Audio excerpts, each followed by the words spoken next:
We all are aware how Arundhati Roy has been critical of subsequent Indian governments. She won the Man Booker Prize for her debut novel, titled as The God of Small Things, but after that she has spent very little time on writing novels and a lot of time on activism and her non-writing works. And she writes essays quite regularly, and there are quite a few collections of her essays available in the market. So today the book I'm going to talk about, it's called Field Notes on Democracy. It's once again a compilation of her essays. This book was published in 2009, so many of the essays you'd find this in this book. You'd have to read them according to that context and the situations we were in back then. So she picks certain issues one by one. For example, there was a parliament attack some years before that. One issue was that, and then there was the story of Afzal Guru, who was convicted for that case, and then eventually he was hanged, and there was much controversy about that. She picks that issue, and then she picks the issue of 2002 Gujarat riots. Then she talks about certain international issues and how the likes of George Bush and American imperialism have been interfering in Indian democracy. So all in all, she criticizes certain ideas in Indian democracy. In fact, she starts this book with questioning the very idea of democracy. In fact, she pretty much starts with this particular sentence, which goes like, while we are still arguing about whether there is life after death, can we add another question to the cart, which is there life after democracy? What sort of life will it be? So that's what she's trying to ask here. So many of us, we assume that democracy is a beautiful end for any civilization. We'll find that idea, we'll get there, and that's all. But Arundhati Roy, she questions this idea. She asks us to consider different systems of governance and then see how democracy is flawed. She's not saying that it's the worst or probably worse than in other systems of government. No, she's not saying that. She's saying there are certain flaws and we have to consider them. But then she asks even more important question. She asks that those of us who already live in democracies, or at least we pretend to be that we are in democracies, what comes next for us? Is this the end of the political system, or probably there are certain loopholes which will eventually give rise to certain new forms of governance? Because if you see the history of different models of governance, you find that people come up with certain ideas, they build institutions or structures around those ideas, they serve pretty well for some time, eventually those structures get corrupted and then the new system comes up. And that's her point, that this is exactly what we have done to the democracy as well. We have kind of corrupted it. And here we are not necessarily talking about the corruption in terms of money, but how we have distanced common people from participating in governance, and how political parties and different institutions, they have evolved in certain ways that they serve only certain people, and eventually common citizens, they are going to feel frustrated and probably will see certain changes. So that's how she begins the book, and as I said, she goes from one issue to another in different essays and then explores them and critiques the Indian system and Indian democracy in particular.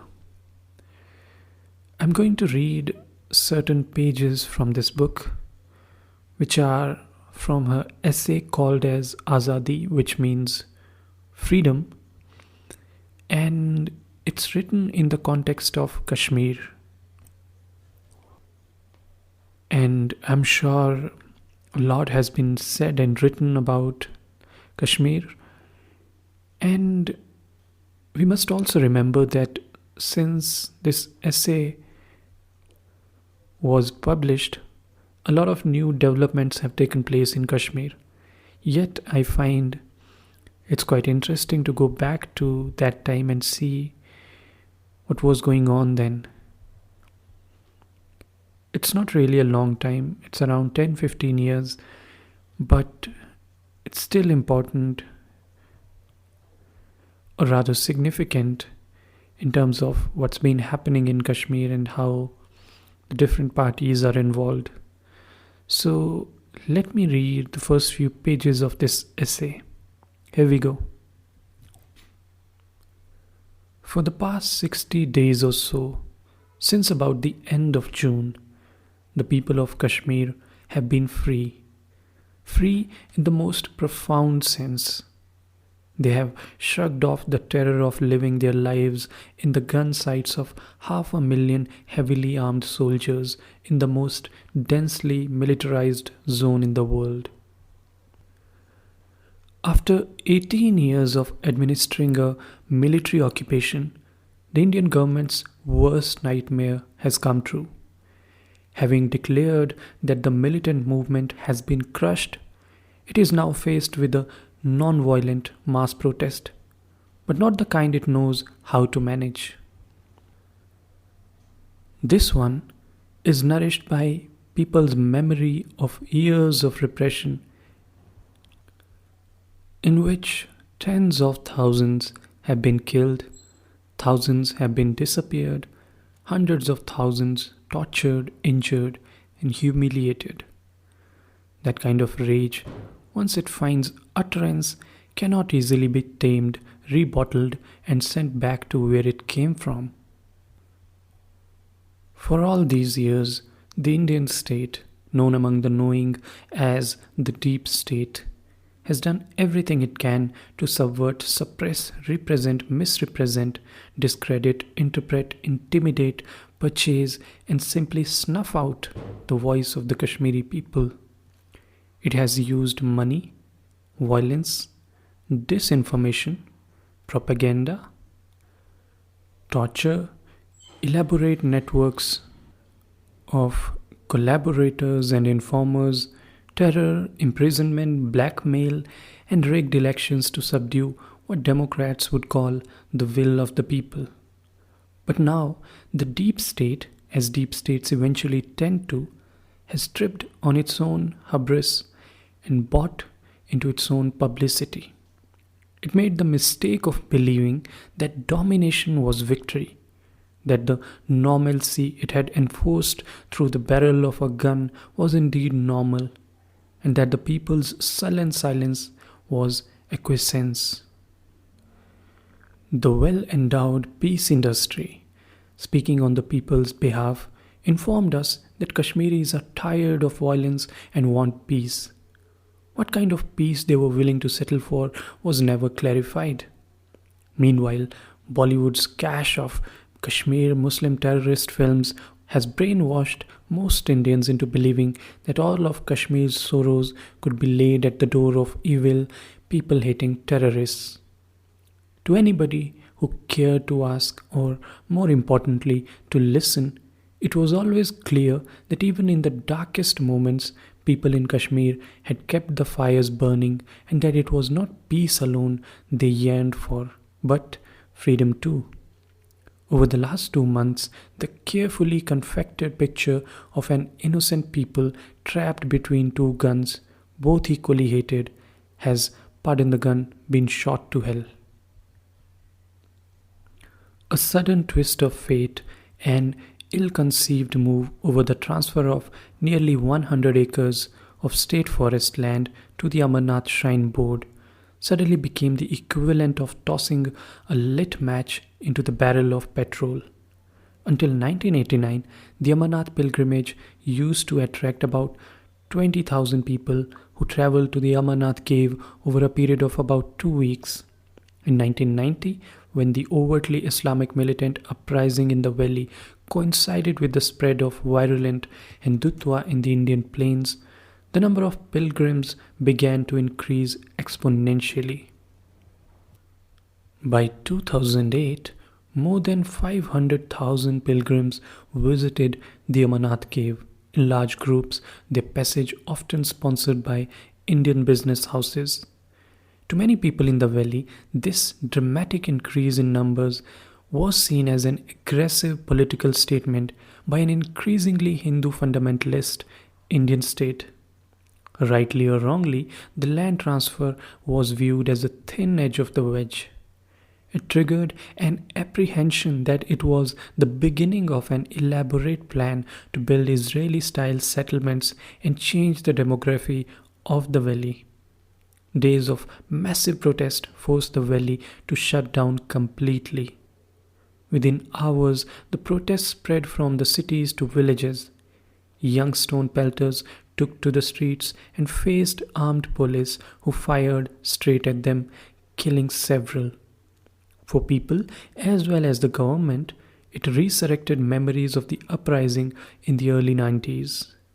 Throughout the weeks of protest, hartal, and police firing, while the Hindutva publicity machine charged Kashmiris with committing every kind of communal excess, the 500,000 Amarnath pilgrims completed their pilgrimage, not just unheard, but touched by the hospitality they had been shown by local people.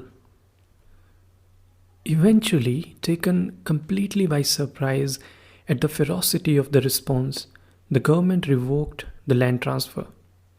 But by then, the land transfer had become a non-issue and the protests had spiraled out of control.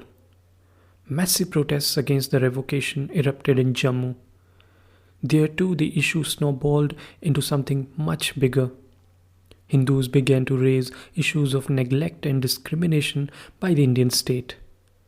The protests led to the blockading of the Jammu-Srinagar highway, the only functional road link between Kashmir and India.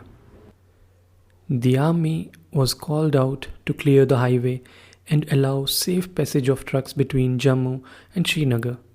But incidents of violence against Kashmiri truckers were being reported from as far away as Punjab, where there was no protection at all.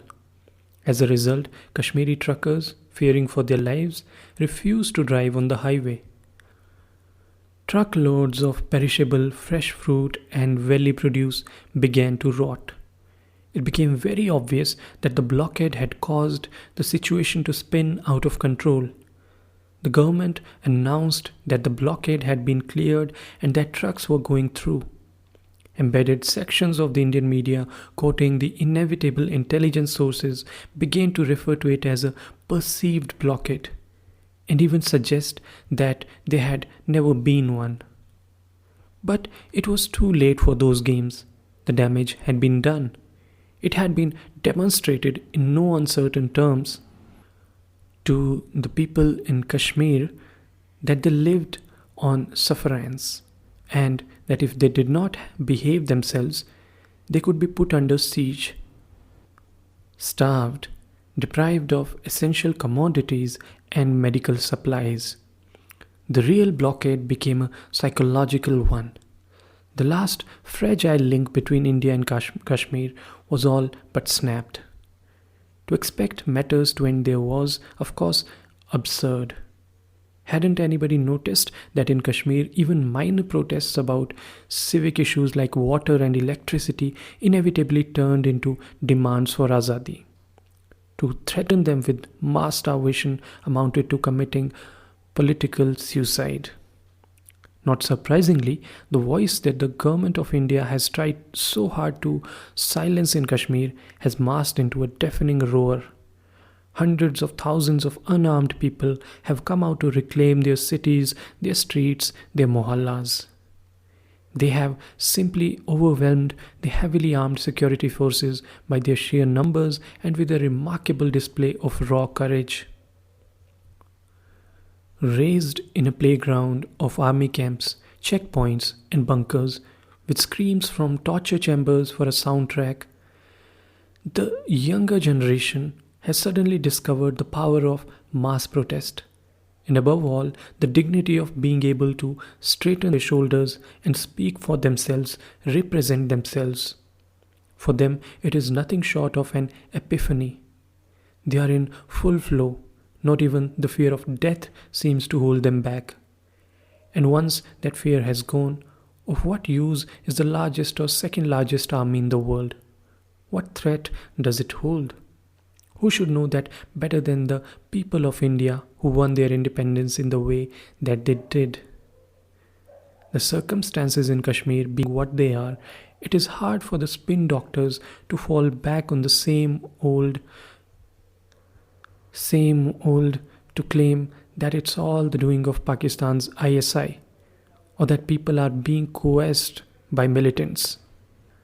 Since the 30s, the question of who can claim the right to represent that elusive thing known as Kashmiri sentiment has been bitterly contested. Was it Sheikh Abdullah, the Muslim Conference? Who is it today? The mainstream political parties?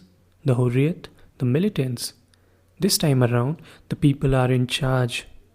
There have been mass rallies in the past, but none in recent memory that have been so sustained and widespread. The mainstream political parties of Kashmir, fettered by the deep state and the Indian media, despite the pathetic voter turnout in election after election, appear dutifully for debates in New Delhi's TV studios, but cannot muster the courage to appear on the streets of Kashmir. The armed militants who, through the worst years of repression, were seen as the only ones carrying the torch of Azadi forward, if they are around at all, seem content to take a back seat and let people do the fighting for a change. Day after day, hundreds of thousands of people swarm around places that hold terrible memories for them. They demolish bunkers, break through cordons of concertina wire, and stare straight down the barrels of soldiers' machine guns, saying what very few in India want to hear. We want freedom. And it has to be said in equal numbers and with equal intensity, long live Pakistan. That sound reverberates through the valley like the drumbeat of steady rain on a tin roof, like the roll of thunder during an electric storm. It is the plebiscite that was never held, the referendum that has been indefinitely postponed.